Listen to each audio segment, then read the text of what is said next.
தேனி மாவட்டத்தில் உள்ள ஸ்ரீவில்லிபுத்தூர் மேகமலை புலிகள் காப்பகத்திற்கு உட்பட்ட தேர்ந்தெடுக்கப்பட்ட 25 வனப்பகுதிகளில் வரும் 28ஆம் தேதியன்று ஈரநில பறவைகள் கணக்கெடுப்பு பணிகள் நடைபெற உள்ளது. ஆண்டிப்பட்டி, கம்பம், போடிநாயக்கனூர் மற்றும் பெரியகுளம் ஆகிய 4 சட்டமன்ற தொகுதிகளுக்கும் சேர்த்து வெளியிடப்பட்டுள்ள இறுதி வாக்காளர் பட்டியலில் மொத்தம் 11,12,249 பேர் இடம்பெற்றுள்ளனர். முல்லைப் பெரியாறு அணையை கட்டிய ஆங்கிலேய பொறியாளர் கர்னல் ஜான் பெனிக்விக்கின் 183வது பிறந்தநாள் விழா கோலாகலமாக கொண்டாடப்பட்டது. தமிழக அரசின் சார்பில் மாநில ஊரக வளர்ச்சித்துறை அமைச்சர் திரு பெரியசாமி மரியாதை செலுத்தினார். இதேபோல் முன்னாள் முதல்வர் திரு பன்னீர்செல்வம் மற்றும் பல்வேறு அரசியல் கட்சியினர், விவசாய சங்கத்தினர், பொதுமக்கள் என ஏராளமானோர் லோயர் கேம்ப் பகுதியில் உள்ள அவரது மணிமண்டபத்தில் மரியாதை செலுத்தினர். நமது லட்சியம் வளர்ச்சியடைந்த பாரதம் யாத்திரை நிகழ்ச்சியின் மூலம் தேனி மாவட்டத்தில் உள்ள அனைத்து கிராமங்களிலும் மத்திய அரசின் திட்டங்கள் குறித்து விழிப்புணர்வு ஏற்படுத்தப்பட்டது. அரசின் ஒவ்வொரு திட்டங்களும் தங்களுக்கு பெரிதும் உதவி வருவதாக இதில் பங்கேற்ற பயனாளிகள் தெரிவித்தனர். மோடி திட்டத்திலிருந்து 3 மாசத்துக்கு ட்ரிப்பு, 4 மாசத்துக்கு ட்ரிப்பு 2000 கொடுத்தாங்க.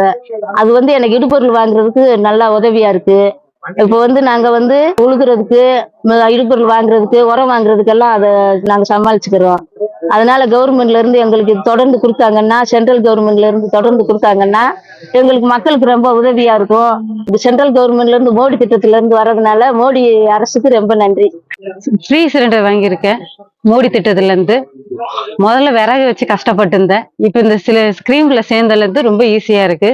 கொரோனா டைம்ல எங்களுக்கு ரொம்ப பாரம் கொஞ்சம் குறைஞ்சிச்சு, கஷ்டம் இல்லாம இருந்தோம். இப்ப மாடியெல்லாம் மாசம் மாசம் எங்களுக்கு ஏறுது. இப்ப எங்களுக்கு எந்த பிரச்சனையும் இல்லை. எங்களுக்கு இந்த ஸ்கீம் நல்ல நேரத்துக்கு அமைஞ்சதுனால எங்களுக்கு கொஞ்சம் பெஸ்டா இருக்கு. 2023-24ஆம் ஆண்டிற்கான மஞ்சள் பை விருதுக்கு சிறந்த பள்ளிகள், கல்லூரிகள் மற்றும் வணிக நிறுவனங்கள் விண்ணப்பிக்கலாம் என மாவட்ட ஆட்சித்தலைவர் திருமதி சஜீவனா தெரிவித்துள்ளார். இதற்கான விண்ணப்ப படிவங்களை மாவட்ட ஆட்சியர் அலுவலக இணையதளத்தில் பதிவிறக்கம் செய்து கொள்ளலாம் என்றும் தெரிவிக்கப்பட்டுள்ளது. கால்நடை பராமரிப்புத்துறை சார்பாக அனைத்து கால்நடை மருந்தகங்களில் வரும் 1ஆம் தேதி முதல் 14ஆம் தேதி வரை கோழி கழிச்சல் நோய் தடுப்பூசி இருவார சிறப்பு முகாம் நடைபெற உள்ளதாக மாவட்ட நிர்வாகம் தெரிவித்துள்ளது.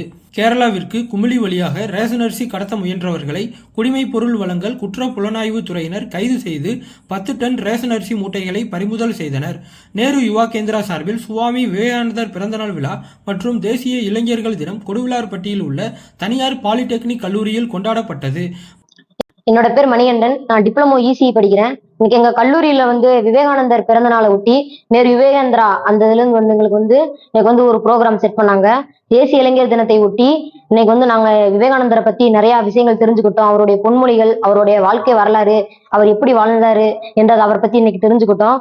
இது மூலியமா எங்க பசங்களும் நிறைய தெரிஞ்சுக்கிட்டாங்க. அவருக்கு நான் மரியாதை செலுத்துற விதமாக அவருடைய திருவுருவ படத்தை இன்னைக்கு நான் டிராயிங்கா வரைஞ்சு கொடுத்தேன். நன்றி. வைகை அணையின் நீர்மட்டம் 70 அடிக்கும் மேலாக இருப்பதால் தேனி, மதுரை, திண்டுக்கல், சிவகங்கை மற்றும் ராமநாதபுரம் ஆகிய 5 மாவட்டங்களில் உள்ள வைகை ஆற்றின் கரையோர மக்களுக்கு விடப்பட்ட வெள்ள அபாய எச்சரிக்கை தொடர்கிறது. தமிழர்களின் பாரம்பரிய வீர விளையாட்டான ஜல்லிக்கட்டு போட்டிகள் தமிழகத்தின் பல்வேறு பகுதிகளில் நடைபெற்று வரும் நிலையில் தேனி அருகே உள்ள சிவலிங்க நாயக்கன்பட்டியில் காளைகளுக்கு இளைஞர்கள் தீவிர பயிற்சி அளித்து வருகின்றனர்.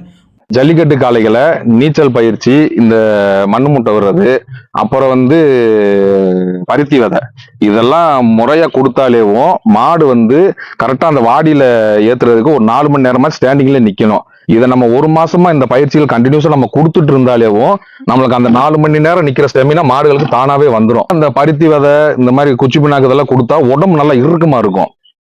பாக்குறதுக்கே மாடு அப்படி தோரணையா இருக்கும். ஊரக பகுதிகளை தொடர்ந்து நகர்ப்பகுதிகளிலும் மத்திய அரசின் திட்டங்கள் குறித்து நமது லட்சியம் வளர்ச்சியடைந்த பாரதம் யாத்திரையின் மூலம் விழிப்புணர்வு ஏற்படுத்தப்பட்டு வருகிறது.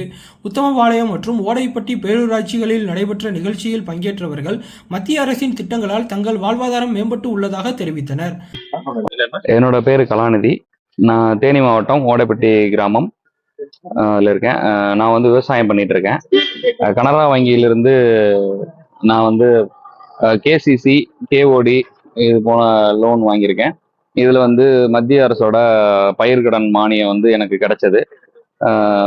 அது என்னுடைய விவசாயத்துக்கு டெவலப்மெண்ட்டுக்கு ரொம்ப உபயோகமா இருந்தது. நான் திராட்சை, வாழை இது போல விவசாயம் பண்ணிட்டு இருக்கேன். இதுல கிடைக்கக்கூடிய 4% மானியம், பயிர்க்கடன் மானியம் எனக்கு விவசாய அபிவிருத்தி திட்டத்துக்கு ரொம்ப பயனுள்ளதா இருக்கு. நன்றி. தேனியிலிருந்து ராஜ்குமார்.